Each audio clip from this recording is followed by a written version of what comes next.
So as we do to create the best environment for all of us and to be able to have the best impact on everyone else, today we will give thanks as we normally do. Om Gyantimirandasya Gyananjana Shalakaya Chaksul Unmilitam Yena Tasmai Shri Guruve Namaha Mukam Karoti Vachalam Pangu Langete Girim Yat Kripatam Aham Vande Shri Guru Dinataranam Vanchakalpatrubhyascha Kripasunda Evacha Patitanam Pavanebhyo Vaishnavebhyo Namo Namaha Hare Krishna, Krishna Krishna, Hare Hare, Hare Rama, Rama Rama, Hare Hare. So thank you so much for joining again this week. We come towards the end of the Yoga and the Dark Night of the Soul, and as usual, this is always one of the highlights of my week. Just to review a culture that we find is really important for those of you that have joined the calls on Upbuild every Wednesday on remembering who we are. They also discuss the same three principles of being fully present, bring our whole heart and attention to what we're doing, respect for all those that have gathered from different parts of the world, different cultures and backgrounds, and the determination to do the work that has come before us. So in the last two sessions, if you remember, we've tried to unpack these two exercises that we talk about at the beginning, but we've been trying to go a little bit deeper in discovering those things for ourselves. So the two things we should always try to remember: what good others have done for us and what bad we may have done for others. And this is always trying to keep us in the space of being humble and wanting to improve. And the things we should try to, as best, I always say let go of, but not necessarily, we may not necessarily be able to forget everything completely, but the feelings that are associated with the bad others have done for us and the good we have done for others. So we always remind ourselves of these two things because it's understood that this wisdom of yoga, it's supposed to be understood in a descending process, which means that if I want to learn it, I can't just reach out and grab it, because that's a theory, and we'll have some theoretical understanding, but the it comes down to us from a higher source, and the best place for us to be to receive is in a space of a student mindset that is open to learning. So if you remember last week, we started into the fourth agreement, this last section on let sacred love be our only goal. And if you recall, there's three main teachings on the Bhagavad Gita in this area of sacred love. And we're going to get into the first one in more detail today. Engage your heart in your yoga practice. So that's the first part. And then we'll go into the second and third in the weeks to come, widening our circle. And that really means trying to see the divinity within everyone around you. And the final is write your story with love and compassion. So those are the three specific teachings that we'll get into, but we'll go ahead and start right into the first part. So before we kind of move into today's slides, I just would like to read because it's going to serve as a basis for the rest of it. Can someone try to read the first section of 14? There's a lot of really great points to highlight in this section, but I just wanted to ask if someone could read. We're at the page at top of 289, and it's section 1 where it says cat sat watching President Trump. Would someone mind reading? I don't mind. Please. 289, you said? Yes.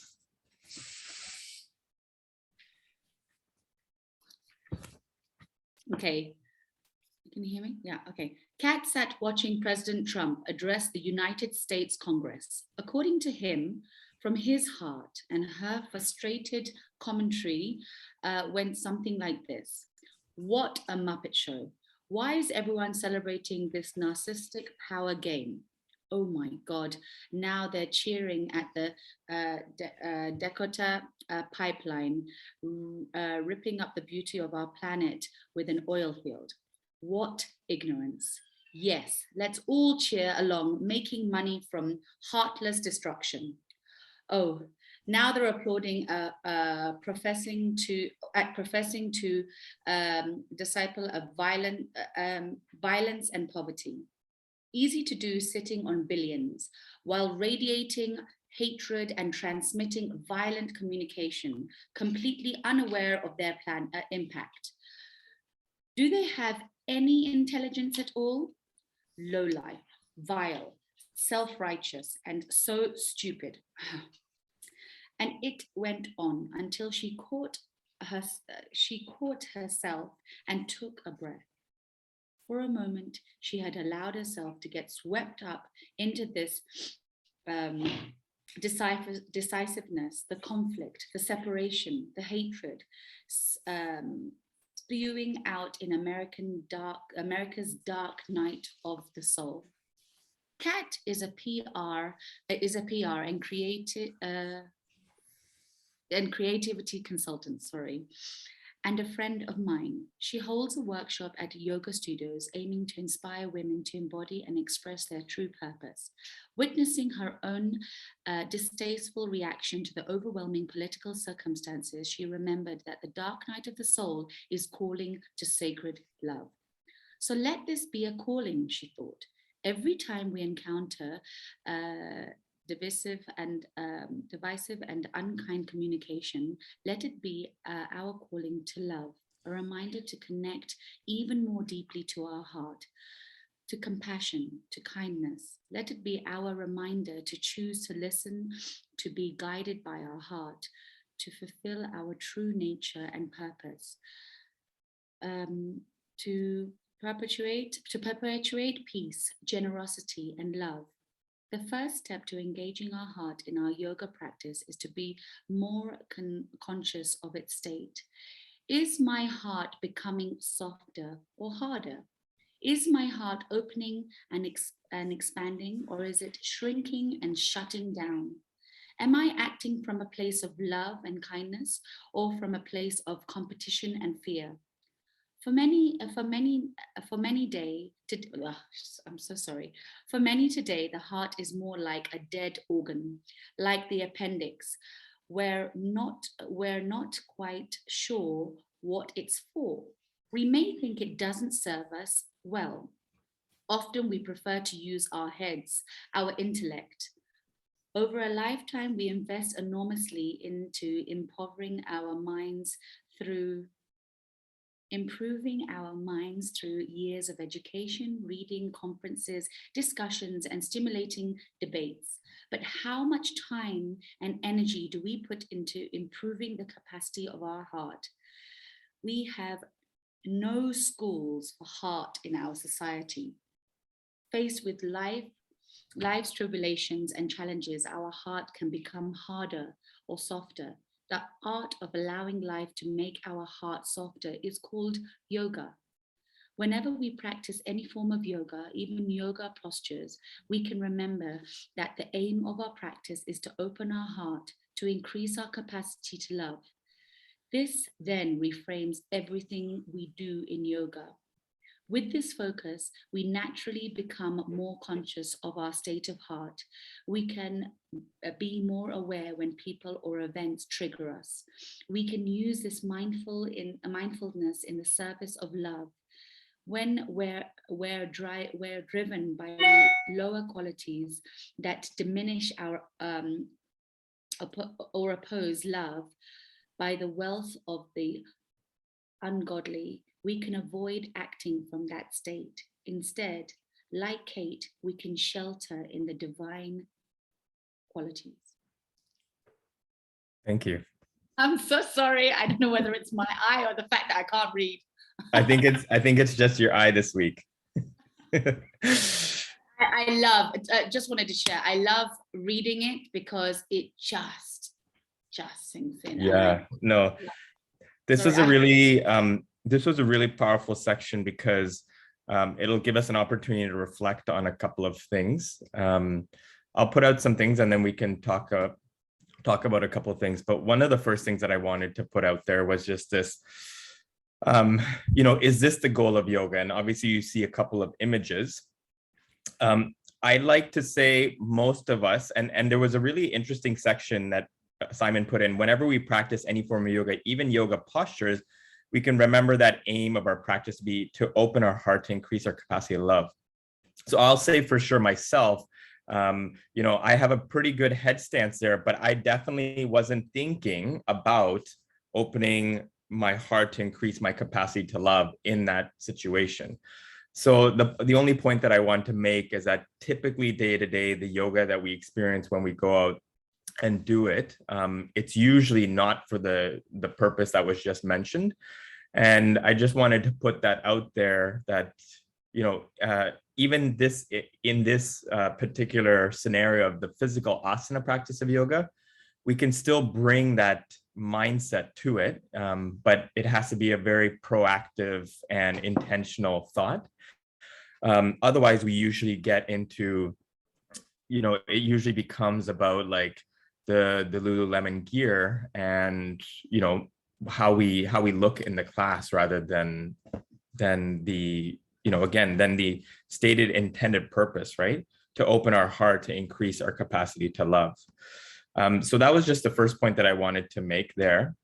But then I want to really define, have a definition for us for the, this practice of yoga. And we're going to make it really simple, the process of softening our heart. That's really how it was simple. And, Simon, just states it here, the art of allowing life to make our heart softer is called yoga. Because if we go back to the, the last section, which is a really good litmus test, page 285, Simon talks about ultimately all forms of yoga are meant to help cultivate love and compassion. If our yoga is not taking us closer to, but away from love and compassion, then it has lost its way.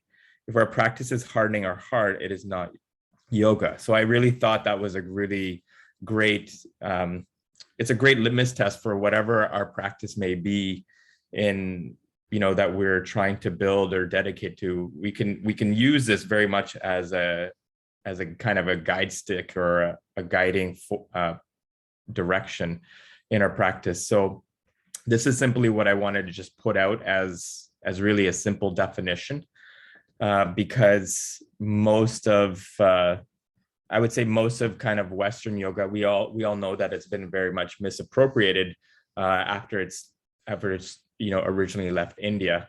But I think this is a really simple and nice way to come back to some of the origins. Avani, you had a hand? Yeah, so just very simply, Rikin, can you just, when you say yoga to me, the yoga postures come to mind. Mm-hmm. So just very quickly, the true essence of practicing yoga, can we bullet point them? Is it possible? Yeah, even if you just want to go back to the, the root words of yoga, right? It comes from the word like yuj, or to connect. And so that the connect, but most people, we don't talk about connecting to what, right? So it's in fact the process of connecting to divinity or to God. That's in fact the original intended purpose of yoga.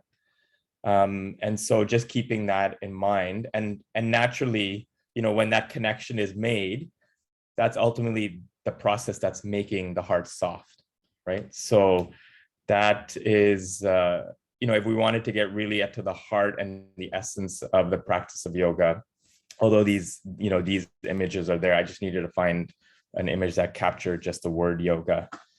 But in terms of essential, if we want to talk about essential practices, it's really, we can use it as a culture and a way of life for our ability, for our desire to seek happiness, right?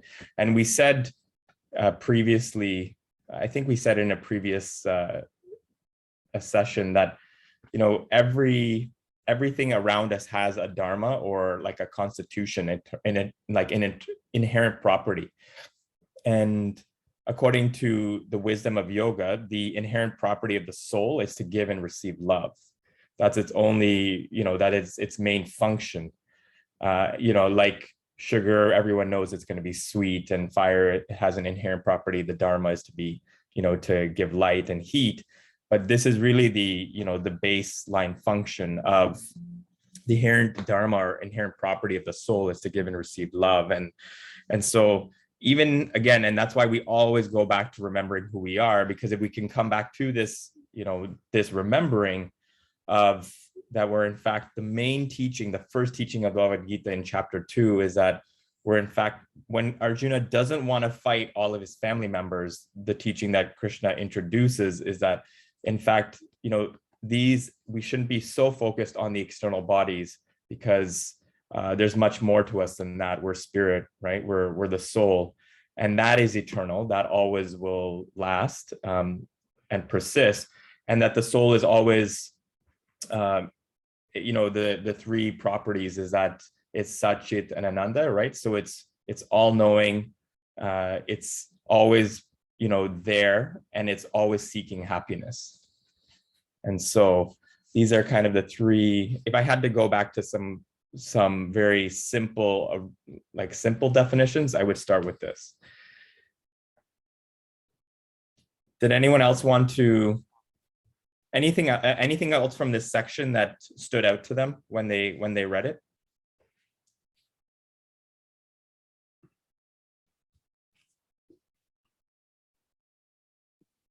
One thing I have is we Sure. have no schools for the heart in society. Mm-hmm. Yeah, really powerful. And to me, I really feel that this book and what we've been doing for the last 8 months, it's really, it really captures what we've been trying to do, is this idea of self-awareness for the process of softening the heart, because the whole thrust, we've tried to create an experience that really is there. And we talk about it every week, trying to bring more love and compassion in the world, because that's really the need of the hour. So you're right. This, we need more, we need to shine the light on this, more and more, because I really like how Simon framed it with this story, the story at the beginning of this Dakota pipeline, which is happening really everywhere in the world right now. It's not just in this one location. Anyone else wanted to share a reflection? I think Stacy, were you going to say something? I'm not sure.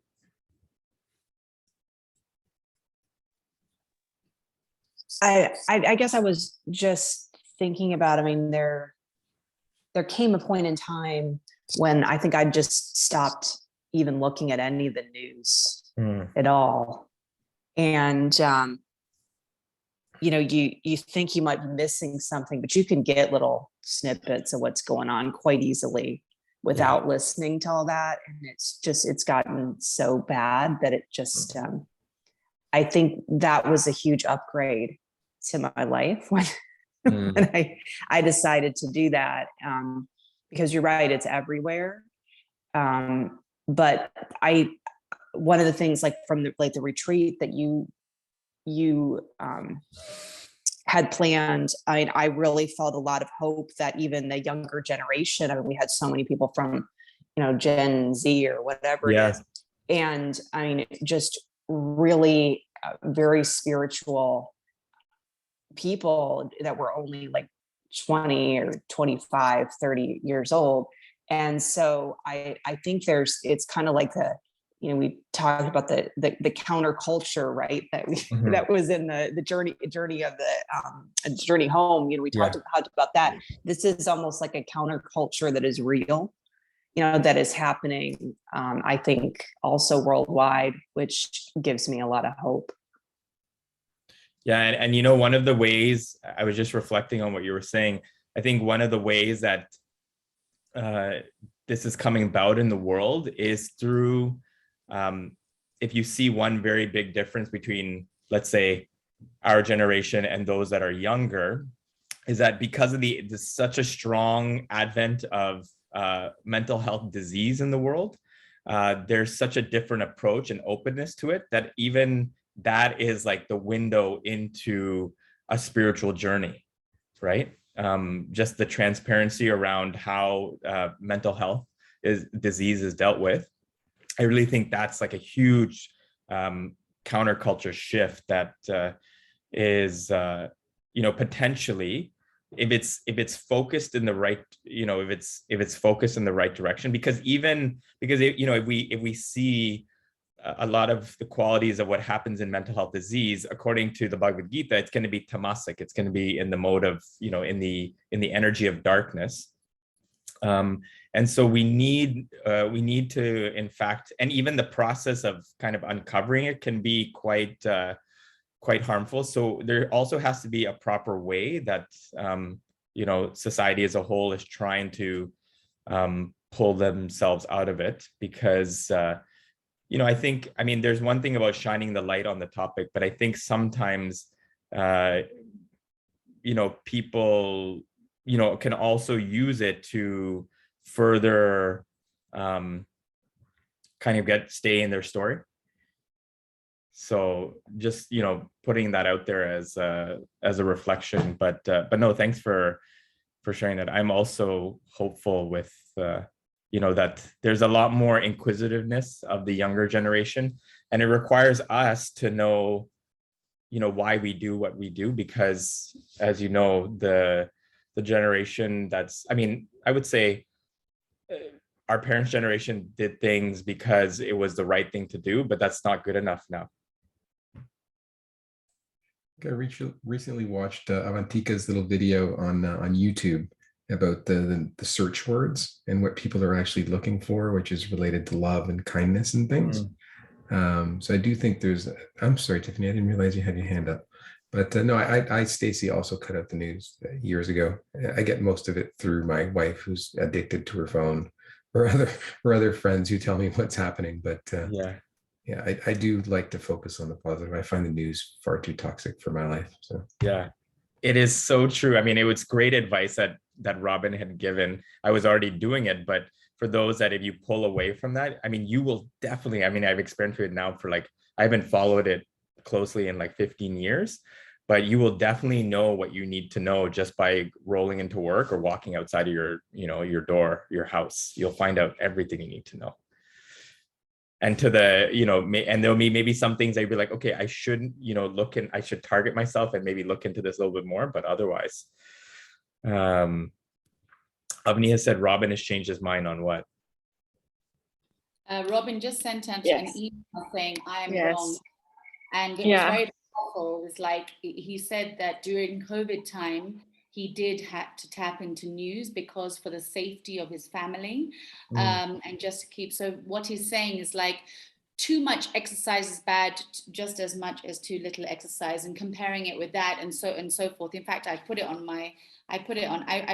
it here. I said, I just quickly read it out.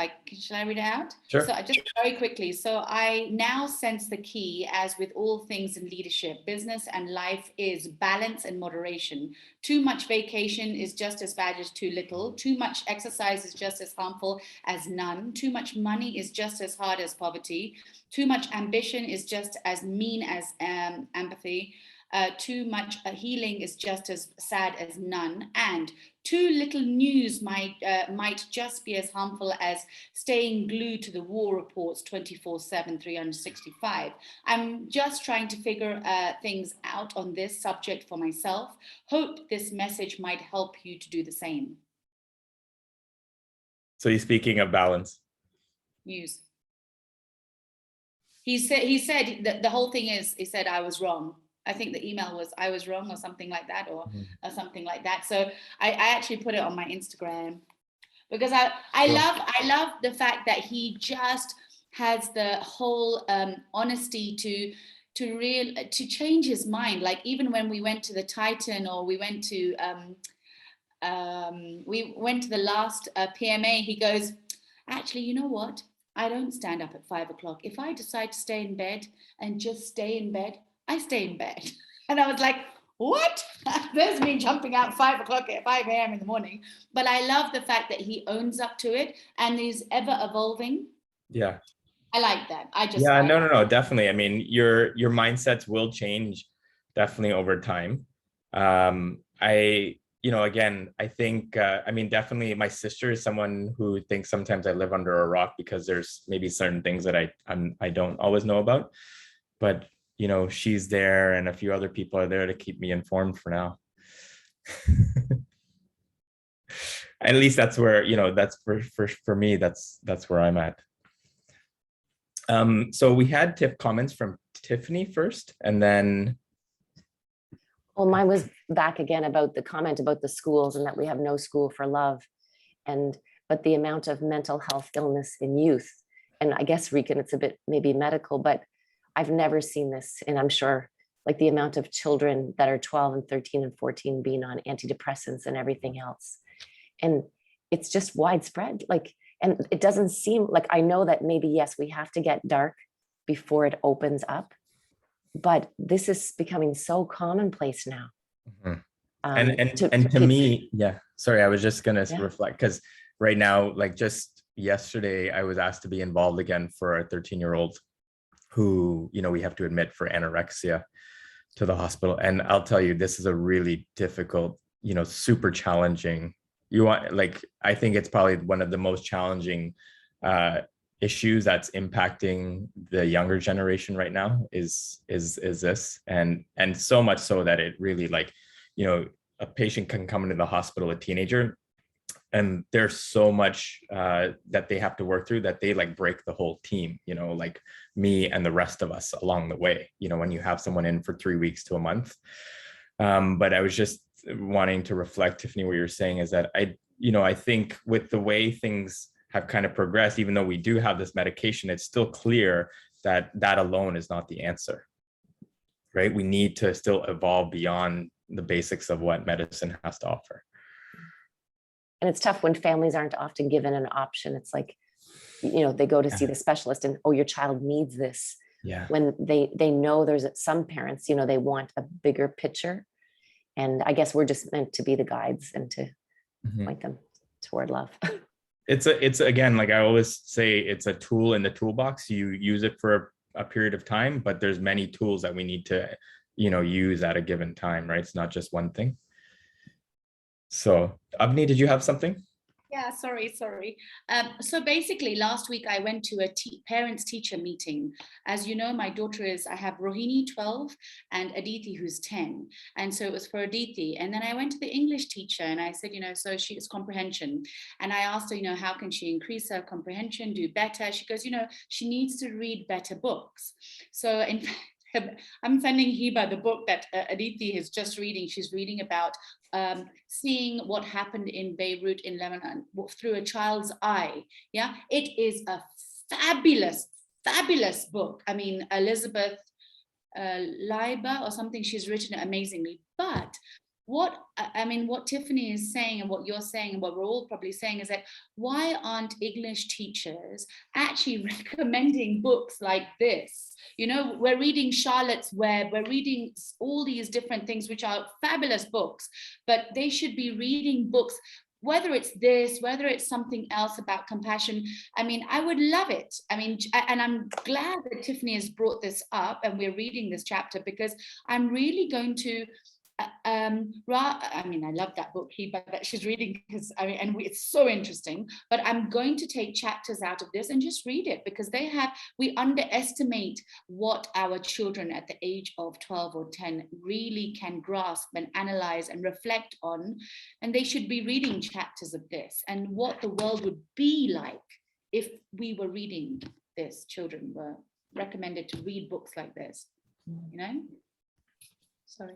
Yeah, no, thank you. I mean, there needs to be a huge, I think there's definitely space for an upgrade in the education system, definitely. And I think, what you're talking about is just really having more of a value-based education system, right? That's how I'm understanding it. I'm even thinking, actually, I mean, I wouldn't mind gifting this book to the library, but I don't know whether it's okay because it's religion, you know? I mean, again, it depends on, like, and that's why you have to approach, like, people may not identify with the Bhagavad Gita, but people can identify with yoga, right? But most people, you know, the main reason that I went to India to become a yoga teacher was to, you know, everyone knows the one aspect of yoga, but there's a whole culture and a lifestyle which needs to be emphasized, right? And to at least remove that, or at least balance out the, you know, the other aspect. And so if we can focus on the culture and lifestyle, that's applicable to everybody.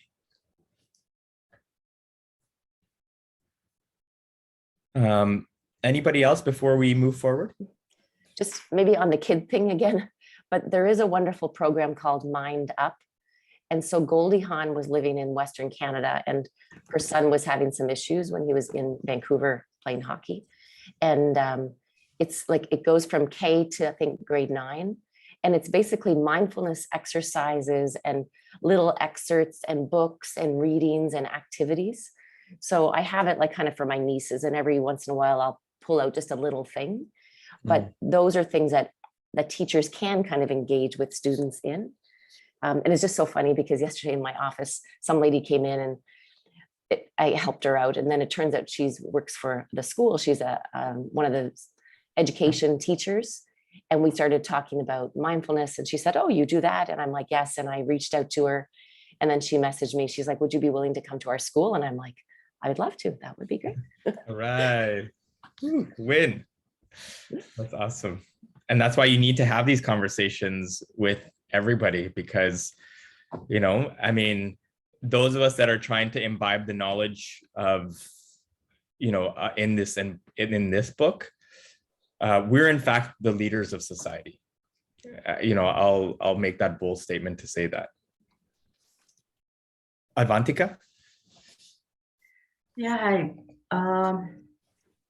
So I was actually creating a product for the summer. It's called Instant Peace. And the reason for creating that product is because in my line of work, what I found is that we've moved from a place where almost nobody was doing meditation or yoga to a place where it's become commoditized. Everyone's got an app, everyone's kind of, you know, following some sort of a practice, contemplative practice or something. Yet we don't have people that are necessarily more peaceful or, you know, more deep in their practice. So for me, what this section really kind of brings about is the need to kind of, so we have mindfulness. I think everyone has really focused on that.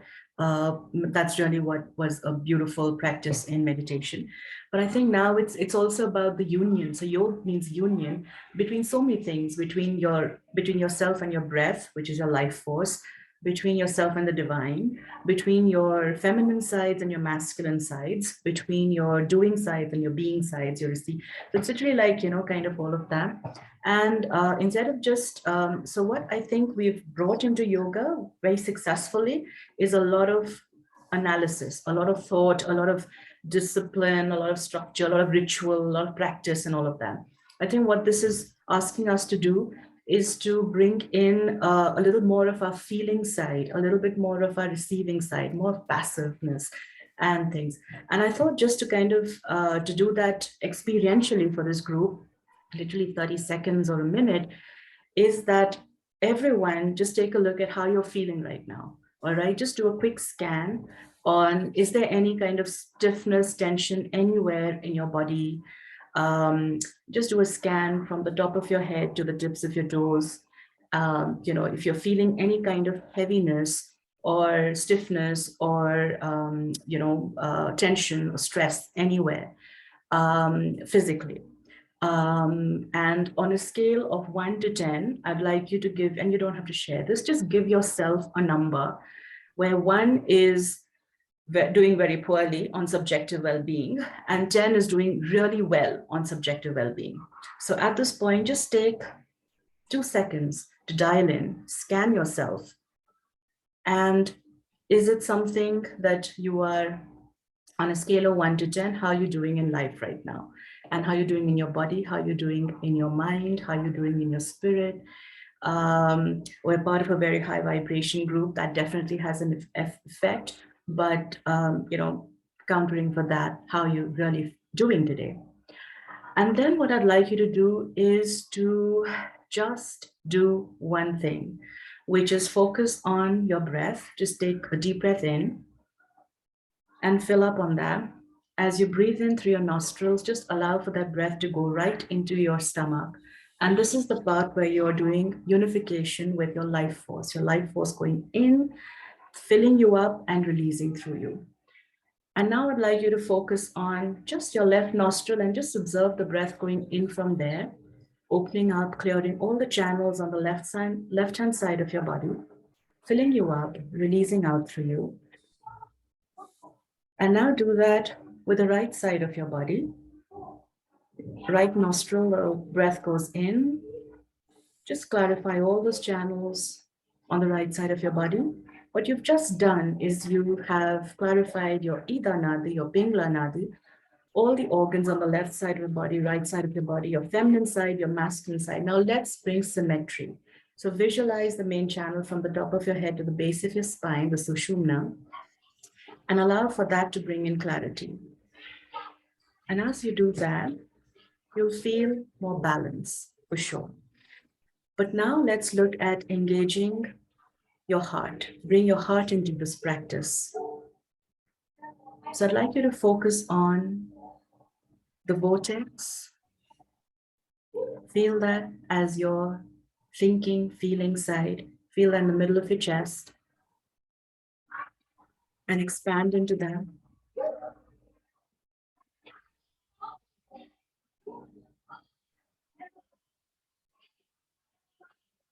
Now, as that vortex inside you expands and releases and extends out, just feel yourself calibrating with the waves of that heartbeat, heart chakra.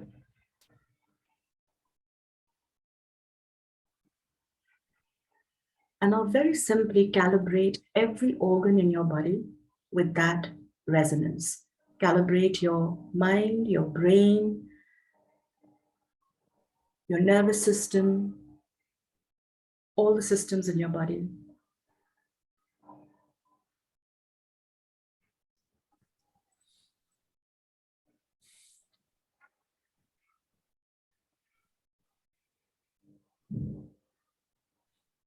And anytime you're ready, you can open your eyes and rejoin the group.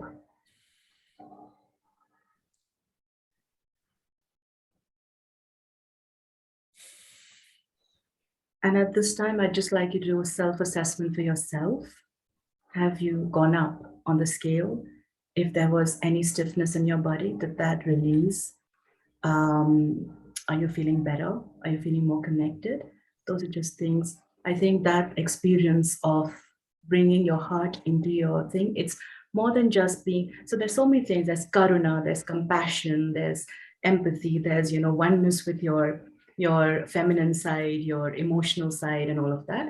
But there's also this calibrating with your heart always beats at a steady pace. Sometimes the mind races because the mind can beat at several different frequencies. You can have the alpha, the beta, which is very adult and very rational. Sometimes we need to be in the beta.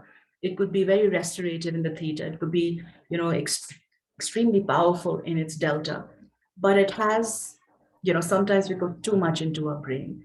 It's usually when we calibrate everything with the electromagnetic field of the heart that everything starts to make sense and get into calibration. That's what that passage meant.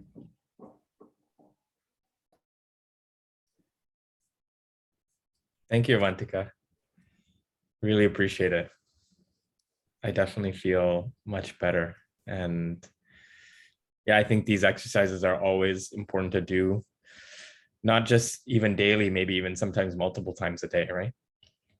So thank you. Anyone, any other comments on the exercise?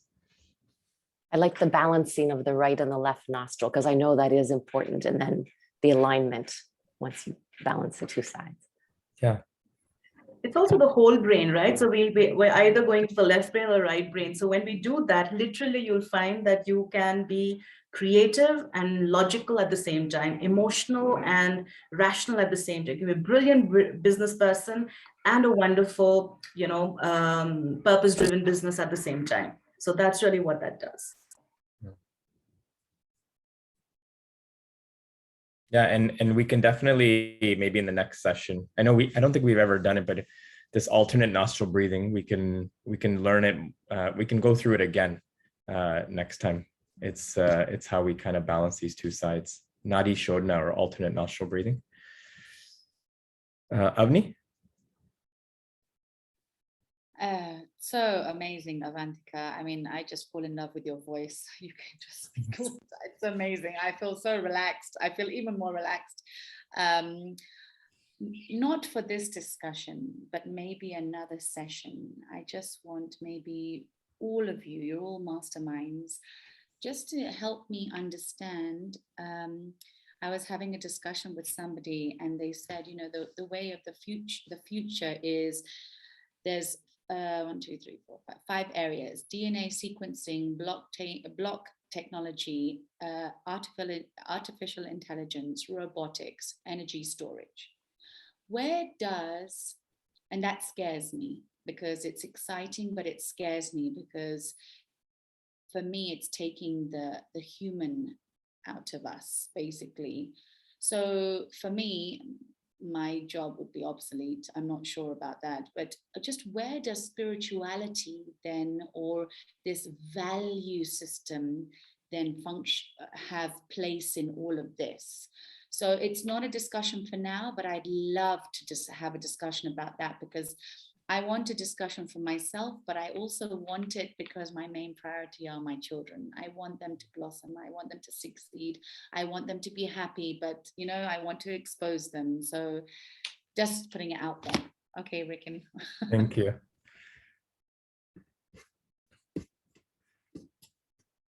All right, with just a couple more things we'll just do to wrap the chapter up.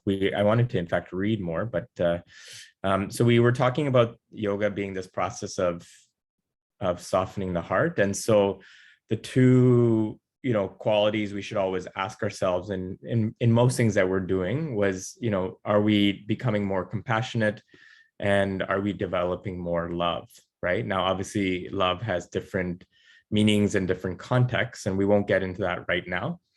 But again, just having those as our North Pole. But in this first exercise, if you notice, there were some really important questions that were asked, and maybe we won't have a chance for all of them, but I'm going to at least put them out there for everybody to reflect on, because I found it really valuable going through this. But just in the last month, first of all, just identifying all the encounters that were divisive with unkind communication as a starting point.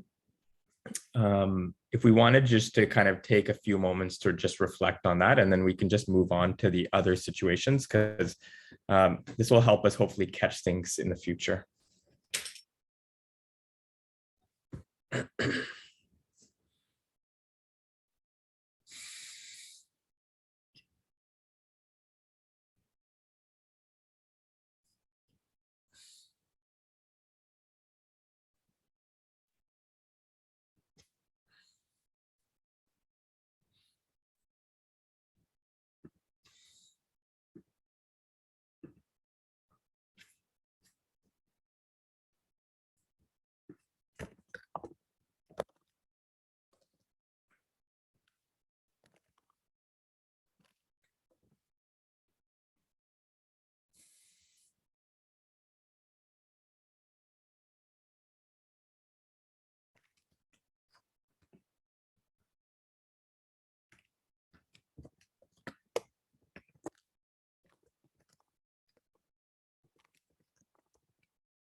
So if we've identified a couple, the next kind of step in that exercise was how we responded in each, in whatever situations you've listed out, how we, how did we respond in that particular situation? And it may be like, just for some ideas of like thoughts, just going back to the qualities that we've looked at, the wealth of the gods. Did we respond with any of these qualities? Did we respond with the wealth of the ungodly, hypocrisy, vanity, egotism, anger, harshness, absence of wisdom? So again, just putting some ideas or words to be able to quantify feelings or how we responded in those situations.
So maybe everyone's identified how they responded. And then the next part of the exercise, again, just building on what was in this section, was just taking some time that may have prevented us from connecting with your heart, being kind and compassionate. So this is maybe a little bit more difficult to explore. Maybe it'll be easy, but just trying to get us take a moment to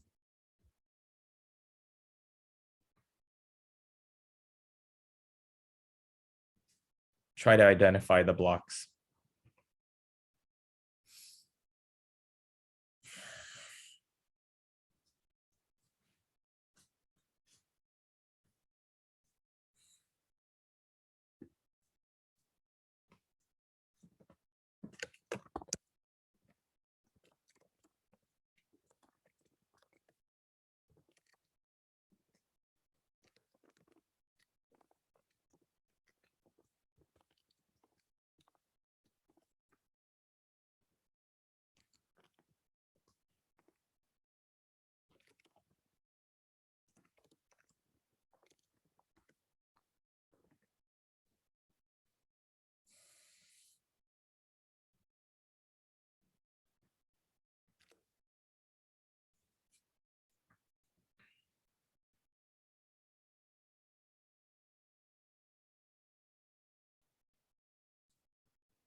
And then the last part of the exercise was going back to his question, which I just came up with, but the natural next step, assuming that we didn't all have a perfect response to a situation that was ideal, was just trying to identify a next step for ourselves to change our approach, like what will be our own personal next step towards changing towards kindness and compassion.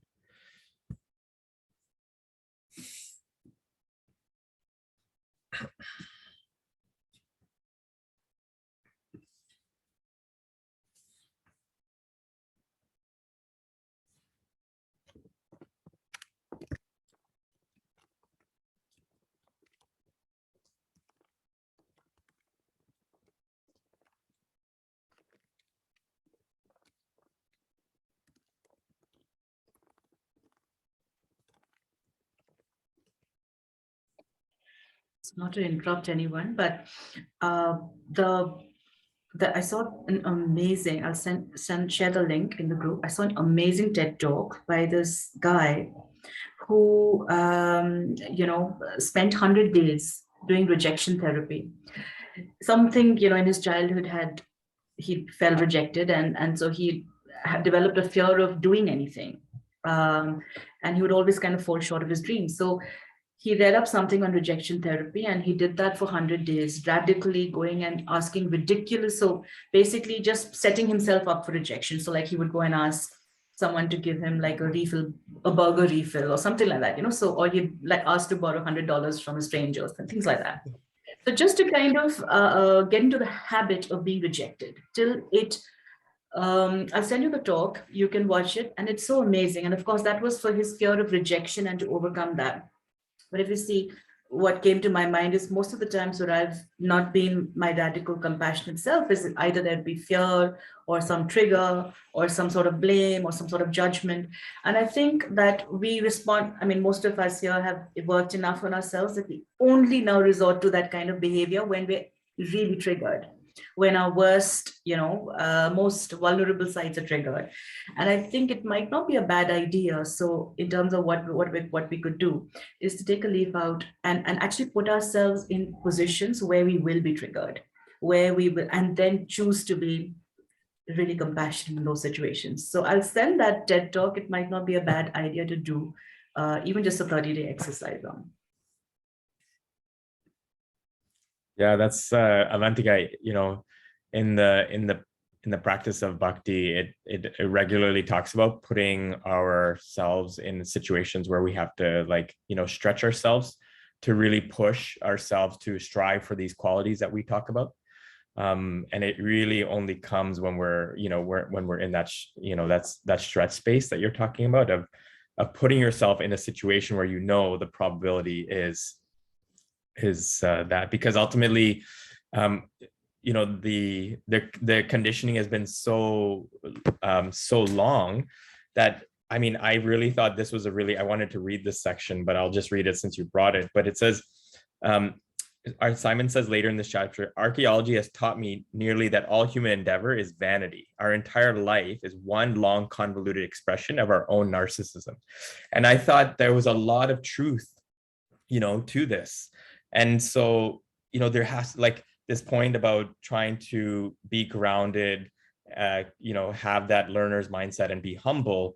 It needs to be every single day, because that is, really, there's a lot of truth in these 3 lines of, there's, of kind of trying to remove ourselves from our own story. Right. So thank you for reminding. It's such a great exercise that you talked about. Really great exercise. When you had that slide up, wealth of the ungodly, I was like, gosh, you should read wealth of the humans, because it's very human qualities. Well, one gift of Simon is that he has a way with words, but I'll share it because we're all very close, but the original word that's used in the Bhagavad Gita is demoniac. I know that sounds probably very strong or harsh, but that's in fact the original word that's used in the Bhagavad Gita. Knowing that might be very confronting for some, I know that he chooses his words very particularly. So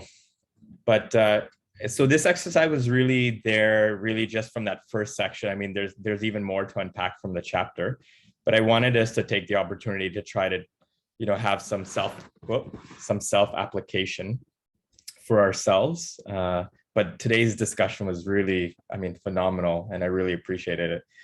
So there's a lot for us to think about before next week, and I'll just put those questions in the group for everyone as well. So because I know some of them took a little bit long, it might take more time to reflect on. But thank you, Avantika, Stacy, Avni, Paul, Hiba, everyone for sharing today. Tiffany, I know she had to go. Hiba, did you have something to share before we go?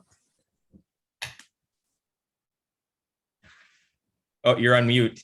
Yeah, yes, yeah. Concerning the last question, you mentioned about the approach, how, so I was reading something that is related to the discipline of speech, but from a different author. And I really love it.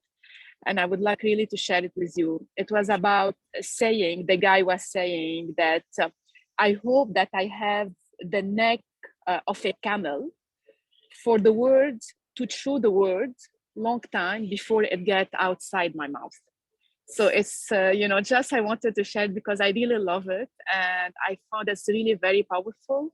And it's aligned with what we discussed 2 sessions before about, one of the criteria of the speech of, the discipline of speech. So just I wanted to share it. Thank you. I love that analogy. I can see the long neck of the camel, and everyone knows that the camel chews on something for a long time. So thank you. I think I would need a giraffe's neck with the way I'm.